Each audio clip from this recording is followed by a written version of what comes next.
Hello everyone, welcome to Alex coaching classes. Myself Ritu Phogat और मैं हाजिर हूँ आप सभी के लिए क्लास 12 का बहुत ही इंपॉर्टेंट टॉपिक लेकर, जो है आपका ऑप्टिक्स। जैसा कि आप सभी जानते हैं, हमने पिछले वीडियोस के अंदर हमने कवर किया है ऑप्टिक्स के दो तीन वीडियो हम ऑलरेडी कर चुके हैं। ठीक है, तो वहां पे हमने जाना था कि ऑप्टिक्स हमारा कितने पार्ट्स में डिवाइडेड है। एक है हमारा रे ऑप्टिक्स, दूसरा है हमारा वेव ऑप्टिक्स। तो रे ऑप्टिक्स के ऊपर हम ऑलरेडी अपनी वीडियोस कवर कर चुके हैं, तो आज हम स्टार्ट करेंगे वेव ऑप्टिक्स को। ठीक है, तो आइए स्टार्ट करते हैं अपनी वीडियो को।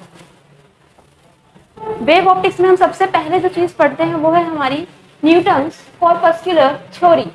ये क्या है? ये थ्योरी न्यूटन ने दी थी, और कब दी थी? 1675 के अंदर।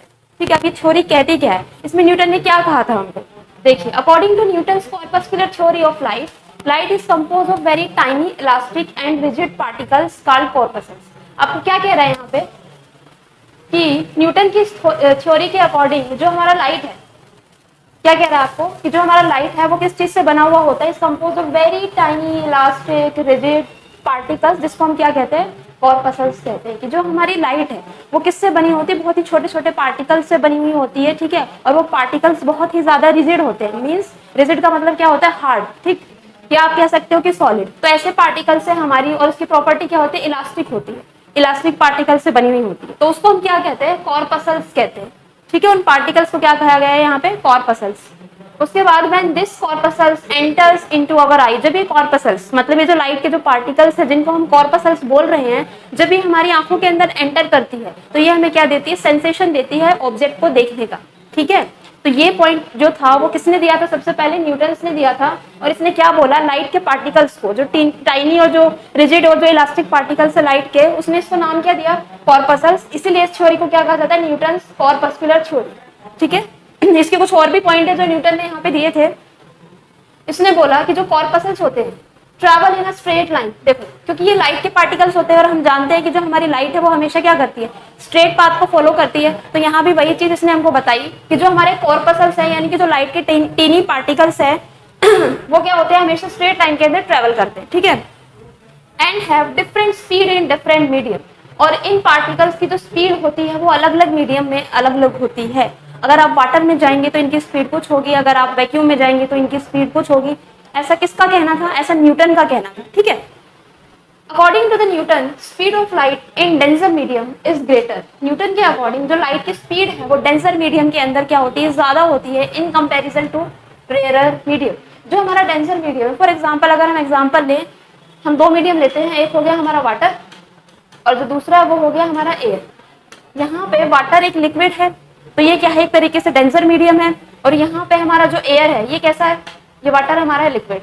एयर क्या है? हमारा गैशियस फॉर्म को बोल सकते हैं आप। एयर क्या? हमारा एक तरीके से गैशियस स्टेट है। तो यहाँ पे हम कह सकते हैं कि जो वाटर है वो ज्यादा डेंसर है इन कंपैरिजन टू एयर। तो न्यूटन का कहना क्या था? अकॉर्डिंग टू न्यूटन की जो लाइट की स्पीड है, जो इन कॉर्पसेल्स की स्पीड है ट्रेवलिंग की, वो डेंसर मीडियम यहाँ पर क्या है? हमारा वाटर। तो डेंसर मीडियम के अंदर ज्यादा होती है in comparison to rare medium. ठीक है, ये किसने बोला? ये न्यूटन ने बोला। उसके बाद he also states that speed of light is greater in water than the speed of light in air. इसका एग्जांपल मैंने आपको अभी दिया कि उन्होंने बोला कि जो लाइट की स्पीड है वो क्या है? वाटर के अंदर ज्यादा होती है इन कंपैरिजन टू एयर। तो ये सारी चीजें किसने दी थी? न्यूटन ने अपनी थ्योरी के अंदर बताई थी। ठीक, he also explained the phenomena of reflection of light and refraction of light। देखिए, उसने ये भी बताया कि जो हमारी लाइट है वो दो फिनोमिना को शो करती है। कौन कौन सा? एक हो गया रिफ्लेक्शन ऑफ लाइट और एक हो गया refraction of light. Reflection of light मैं आपको ऑलरेडी बता चुकी हूँ। ये क्या होता है? Bouncing back of light. ठीक है, किसी भी सरफेस से जब लाइट जो बाउंस बैक होती है तो उसको क्या कहते हैं? रिफ्लेक्शन। और रिफ्रैक्शन में क्या होता है कि जो हमारी लाइट है वो अपने पाथ को चेंज कर लेती है। Change its path when it travels from one medium to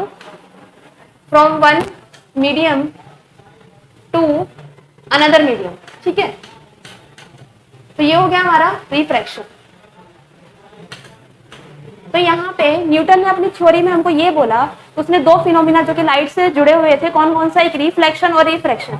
उसने इन दोनों फिनोमिना को अपनी थ्योरी के अंदर एक्सप्लेन किया, लेकिन but was unable to explain the phenomenon of interference, diffraction and polarisation. देखिए, लाइट से जुड़े हुए फिनोमिना केवल रिफ्लेक्शन और रिफ्रैक्शन ही नहीं है, इसके अलावा ये जो तीन फिनोमिना आप यहाँ पे लिखे हुए देख रहे हैं, इंटरफेरेंस, डिफ्रैक्शन और पोलराइजेशन, ये भी हमारा क्या है? एक तरीके से फिनोमिनन है जो कि लाइट से जुड़े हुए हैं। लेकिन उन्होंने, न्यूटन ने इनके बारे में कोई एक्सप्लेनेशन नहीं दिया, कोई थ्योरी नहीं दी इनके बारे में। उन्होंने केवल क्या एक्सप्लेन किया अपनी थ्योरी से? रिफ्लेक्शन और रिफ्रैक्शन।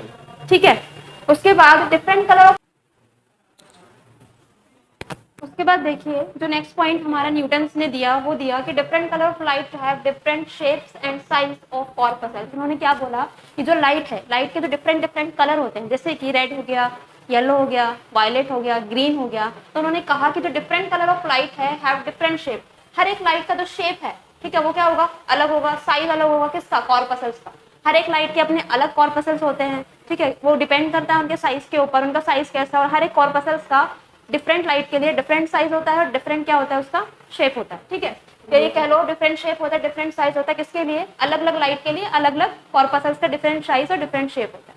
नेक्स्ट जो उसने बताया था न्यूटन ने कि जो हमारा लाइट की स्पीड है वो डेंसर मीडियम में ज्यादा होती है in comparison to rare medium, ये उन्होंने बताया था। जो पॉइंट हम पीछे हमने पढ़ा था, ये क्या हुआ, बाद में इस पॉइंट को गलत बता दिया गया, किसके द्वारा, फोकाल्ट के द्वारा। कब, 1850 के अंदर।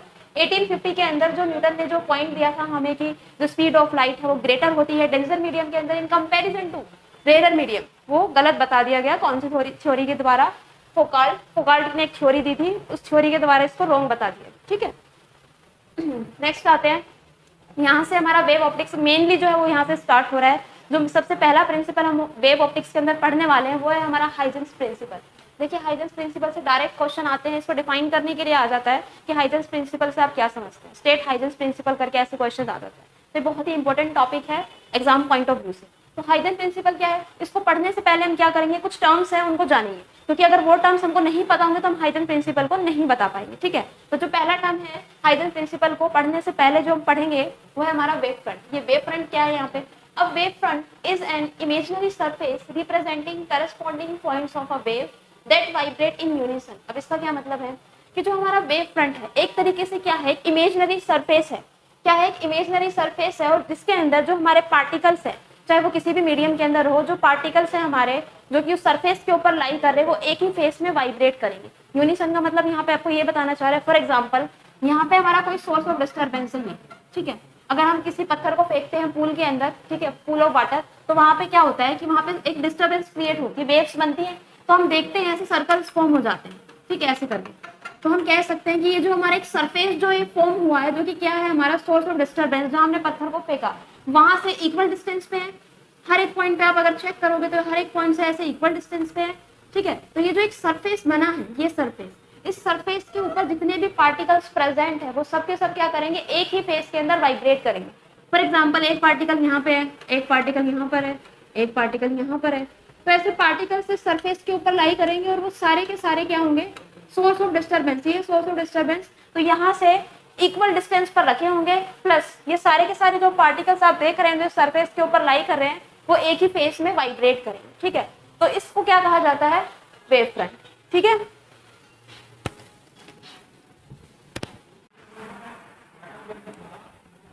उसके बाद हमारा वेव फ्रंट हो गया। वेव फ्रंट के बाद हमारा जो आता है वो आता है हमारा क्या, टाइप्स ऑफ वेव फ्रंट। जो हमारे वेव फ्रंट है वो कितने टाइप के होते हैं, मेनली हमारे जो वेव फ्रंट है वो 3 टाइप के होते हैं। कौन कौन से, जो हमारा फर्स्ट टाइप है वेव फ्रंट का वो है spherical wave front.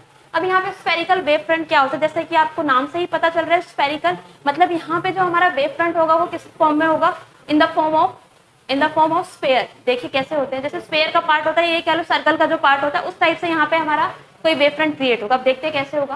When the source of disturbance is a point source, जब हमारा सोर्स ऑफ डिस्टर्बेंस क्या है, कोई भी एक पॉइंट सोर्स है, then the wave front is spherical. जैसे कि यहाँ पे मैंने आपको एग्जांपल दिया, फॉर एग्जांपल यहाँ है ये कोई पूल है, इस पूल का शेप ऐसे भी हो सकता है, इस पूल का शेप ऐसे भी हो सकता है। ठीक है, हमने एक छोटा सा स्टोन लिया, एकदम छोटा सा, ठीक है, तो इस पॉइंट जब इस पूल के अंदर गिराओगे तो एज अ पॉइंट साइज काम करेगा। तो जब इस पूल के अंदर हम गिराते हैं उस पत्थर को या फेंकते हैं इस पूल के अंदर जो कि फुल ऑफ किससे है, वाटर से, तो हमें यहाँ पे क्या देखने को मिलेगा, ऐसी वेव्स हमें नजर आए, ऐसे करके एक वेव, वो वेव, तो इसको वेव नहीं बोलेंगे, इसको हम क्या कहते हैं, इसको वेव फ्रंट कहते हैं। ऐसे अगर आप यहाँ डालोगे, ये हमारा सोर्स ऑफ डिस्टर्बेंस है, तो यहाँ भी आपको क्या देखने को मिलेगा, इस फॉर्म में ऐसे वेव फ्रंट्स देखने को मिलेंगे। क्या देखने को मिलेंगे, इक्वल डिस्टेंस पे कंसेंट्रिक सर्कल टाइप्स आपको देखने के लिए मिलेगा। ठीक है, कभी एक्सपेरिमेंट करके देखना। तो यहाँ पे जितने भी पार्टिकल्स इसके ऊपर लाई कर रहे हैं वो क्या होंगे, एक ही फेस में वाइब्रेट होंगे, क्या होंगे, सेम फेस के अंदर वाइब्रेट होंगे, इसलिए उसको हम क्या कहते हैं, इसलिए उसको वेव फ्रंट कहा जाता है। लेकिन यहाँ पे हमारा जो सोर्स ऑफ डिस्टर्बेंस है वो क्या है, पॉइंट साइज है, क्या है, पॉइंट साइज है, इसीलिए इस टाइप के जो वेव फ्रंट है उसको क्या कहा जाता है, स्फेरिकल वेव फ्रंट कहा जाता है। आप देख भी रहे होगे इनका जो शेप है एक तरीके से सर्कुलर बन रहा है, ठीक है, दिखाई दे रहा होगा आपको सर्कल की फॉर्म में बन रहा है, तो इसलिए इसको क्या कहा जाता है, स्फेरिकल वेव फ्रंट। और यहाँ पे सोर्स ऑफ डिस्टर्बेंस क्या है हमारा, पॉइंट सोर्स, ठीक। जो सेकंड टाइप है हमारा वेव फ्रंट का, वो आता है हमारा सिलेंड्रिकल वेव फ्रंट। जैसे कि आपको नाम से ही पता चल रहा है सिलेंड्रिकल, देखते हैं इसमें क्या होता है। When the light source is linear, जब हमारा कोई भी लाइट सोर्स है या सोर्स ऑफ डिस्टर्बेंस जो है वो लीनियर है। लीनियर का मतलब क्या होता है, स्ट्रेट कोई भी चीज, जैसे कि यहाँ पे ये देख रहे हैं कि जो लाइन बनी हुई है यहाँ पे, ये क्या एक तरीके से लीनियर सोर्स ऑफ डिस्टर्बेंस है, एकदम स्ट्रेट लाइन बनी हुई है। तो इस फॉर्म में कोई भी सोर्स ऑफ लाइट हो सकता है जो कि लीनियर हो। तो इस केस में जो बनने वाला हमारा वेव फ्रंट है उसको हम क्या कहते हैं, सिलेंड्रिकल वेव फ्रंट। तो जो बाहर की साइड में आप देख रहे हैं इस लीनियर सोर्स ऑफ लाइट के लिए, इस लीनियर सोर्स ऑफ डिस्टर्बेंस के लिए जो बनने वाला हमारा क्या है, ये वेव फ्रंट है, इसी को क्या कहा जाता है, ये जो बाहर की साइड आप देख पा रहे हैं यही हमारा क्या है, सिलेंड्रिकल वेव फ्रंट। यहाँ पे डिफरेंस क्या है कि हमारा, जैसे अगर हमने स्फेरिकल की बात करें, स्फेरिकल वेव फ्रंट के अंदर तो वहाँ पे क्या था, स्फेयर बन रहे थे या ये कह लो सर्कल्स बन रहे थे, और वहाँ पे सोर्स ऑफ डिस्टर्बेंस क्या था हमारा, पॉइंट साइज था। क्या था, पॉइंट साइज। यहाँ पे क्या डिफरेंस है हमारे पास, यहाँ पे हमारा जो सोर्स ऑफ डिस्टर्बेंस है वो क्या है, लीनियर। क्या है, लीनियर मतलब एक स्ट्रेट लाइन कह सकते हैं आप, एक स्ट्रेट सोर्स जैसे लाइन होती है उस टाइप से, ठीक है। और यहाँ पे जो हमारा वेव फ्रंट जो है इस लीनियर सोर्स ऑफ डिस्टर्बेंस की वजह से जो बन रहा है, सोर्स ऑफ लाइट की वजह से बन रहा है, इसी को क्या कहा जाता है, cylindrical wave front. In a cylindrical wave front all the points equidistance from the linear sources lie on the surface of a cylinder. जितने भी पॉइंट जो हैं जो कि इक्विडिस्टेंट हैं इस लीनियर सोर्स से, वो कहाँ लाई कर रहे हैं, सिलेंडर के ऊपर लाई कर रहे हैं। जैसे कि अगर मैं बात करूँ, यहाँ पे कोई पार्टिकल है, ठीक है, तो वो क्या है, इस सोर्स से इक्वल डिस्टेंस पे, जितना डिस्टेंस ये है उतना ही डिस्टेंस ये होगा, जितना डिस्टेंस ये है, यहाँ पे अगर कोई पार्टिकल है उतना ही डिस्टेंस ये वाला होगा, अगर यहाँ पर कोई पार्टिकल है तो वही आपको यहाँ पे समझाने की कोशिश कर रहा है। तो ऐसे वेव फ्रंट को क्या कहा जाता है, सिलेंड्रिकल वेव फ्रंट। इसके बाद हमारा एक थर्ड टाइप आता है, that is plane wave front. अभी प्लेन वेव फ्रंट क्या है, the wave front will appear as a plane when viewed from a considerably distance from a source of any kind। क्या कह रहा है, जब आप किसी भी वेव फ्रंट को किसी डिस्टेंस से देखते हैं तो ऐसे वेव फ्रंट को क्या कहा जाता है, तो आपको दिखने में जो वेव फ्रंट दिखाई देगा वो ऐसा दिखाई देगा, एक प्लेन वेव फ्रंट की तरह। जैसे कि अगर आपको एग्जांपल दिया जाए, आप खड़े हैं, ठीक है, यहाँ पर आप खड़े हैं, ये ठीक, यहाँ पे आप खड़े हैं, यहाँ पे ये सनलाइट है हमारा जो कि सोर्स ऑफ लाइट है जिसको कह सकते हैं आप। तो यहाँ से लाइट रेज आ रही, क्या आ रही है, यहाँ से लाइट रेज आ रही, ठीक है। तो यहाँ पे जब आप इन लाइट रेज को ऑब्जर्व करोगे तो आपको कुछ ऐसा दिखाई देगा, लाइट रेज ऐसे आएंगी स्ट्रेट फॉर्म में ऐसे, ठीक है। तो इसमें जो हमारा क्रिएट होगा वेव फ्रंट, वो कैसा क्रिएट होगा, ऐसा वेव फ्रंट क्रिएट होगा, प्लेन की फॉर्म में होगा, ठीक है। या फिर आप ये भी कह सकते हो कि जो हमारा पॉइंट सोर्स से क्रिएट होने वाले जो वेव फ्रंट है वो कुछ टाइम के बाद हमारा किस में कन्वर्ट हो जाते हैं, प्लेन वेव फ्रंट के अंदर कन्वर्ट हो जाते हैं। यहाँ पे आप ये देख रहे हैं, ये जो बॉक्स आपको दिखाई दे रहा है जिसके अंदर से हमारी ये रेज जो है पास आउट हो रही हैं। अगर यहाँ पे हमारा कोई सोर्स है, सोर्स ऑफ लाइट, तो यहाँ से हमारी कोई सोर्स ऑफ लाइट है, सोर्स ऑफ डिस्टर्बेंस कह लो, यहाँ से लाइट रेज आ रही है, एकदम स्ट्रेट जो है पास आउट हो रही है, ठीक है। तो यहाँ पे हम देख रहे हैं कि एक प्लेन की फॉर्म में हमको नजर आ रहा है, ठीक। तो ऐसे इसको क्या कहेंगे, हम प्लेन वेव फ्रंट बोलेंगे। प्लेन में भी क्या होता है, दो डायमेंशन होती है एक्स और वाई, तो वही चीज यहाँ पर है, दो डायमेंशन हमको नजर आ रही है, एक ये कह लो और एक ये वाली, ठीक है। उसके बाद such wave front is called plane wave front. Example मैंने आपको बता ही दिया कि जैसे कि सन रेज अगर आती हैं सन से, तो ये किसका एग्जांपल है, प्लेन वेव फ्रंट का, ठीक है। नेक्स्ट आते हैं, तीन टाइप के वेव फ्रंट हमने पढ़े। कौन कौन से वेव फ्रंट अभी हमने पढ़े, spherical, cylindrical and the last one is एक स्फेरिकल हो गया, एक सिलेंड्रिकल हो गया, और लास्ट है हमारा प्लेन वेव फ्रंट। तो तीन टाइप के वेव फ्रंट आपको याद रखने हैं, इनका सोर्स ऑफ डिस्टर्बेंस आपको याद रखना है, ठीक है।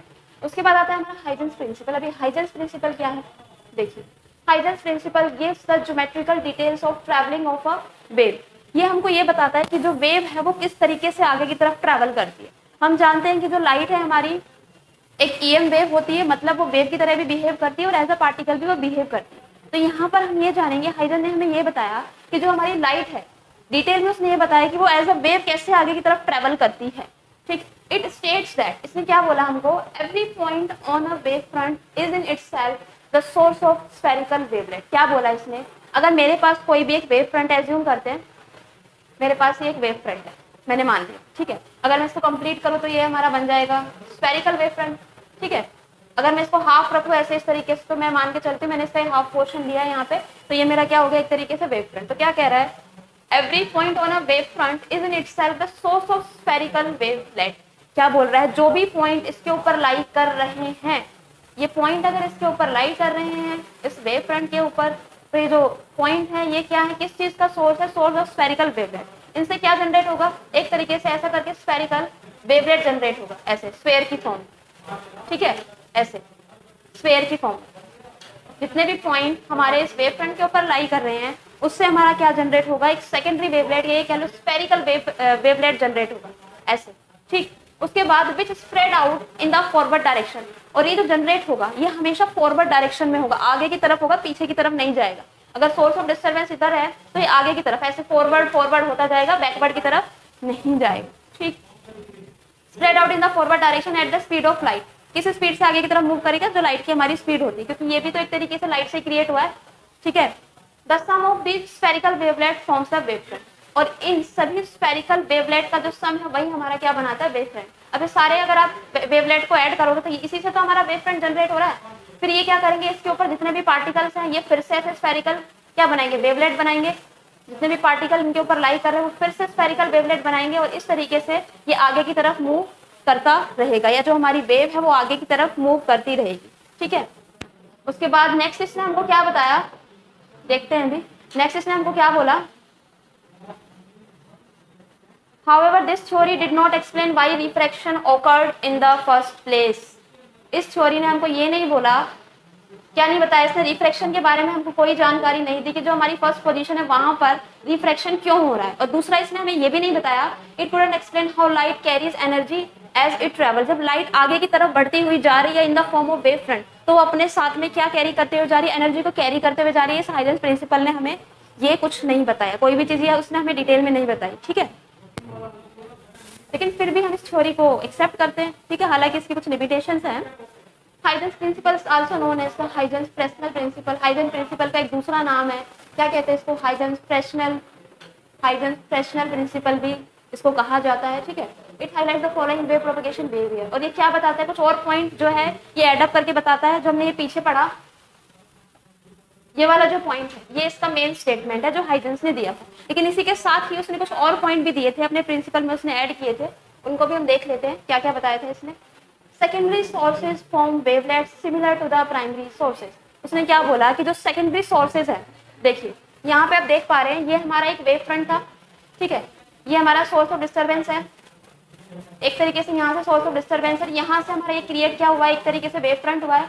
इस वेव फ्रंट के ऊपर जितने भी पॉइंट हैं, जितने भी पार्टिकल लाई कर रहे हैं वो क्या फॉर्म करेंगे, एक तरीके से जैसे इसके ऊपर जितने भी हमारे वेव फ्रंट है वो एक तरीके से क्या फॉर्म करेंगे, एक स्फेरिकल वेवलेट को जनरेट करेंगे। ये आप देख पा रहे हैं ये स्फेयर का आधा पार्ट है, आधा नीचे की तरफ ऐसे आएगा। लेकिन उसने ये भी बोला था कि बैकवर्ड मोशन जो है वेवलेट्स का वो पॉसिबल नहीं है। तो फॉरवर्ड मोशन अगर आप लोगे तो केवल हमें ये ऊपर वाला, ये जो आगे आगे वाला, ये वाला मोशन को हम कंसिडर करें, जो आगे वाला स्फेयर है हाफ स्फेयर, उसी को कंसिडर करेंगे, क्योंकि उसने कहा था कि हमें केवल और केवल फॉरवर्ड मोशन को लेना है।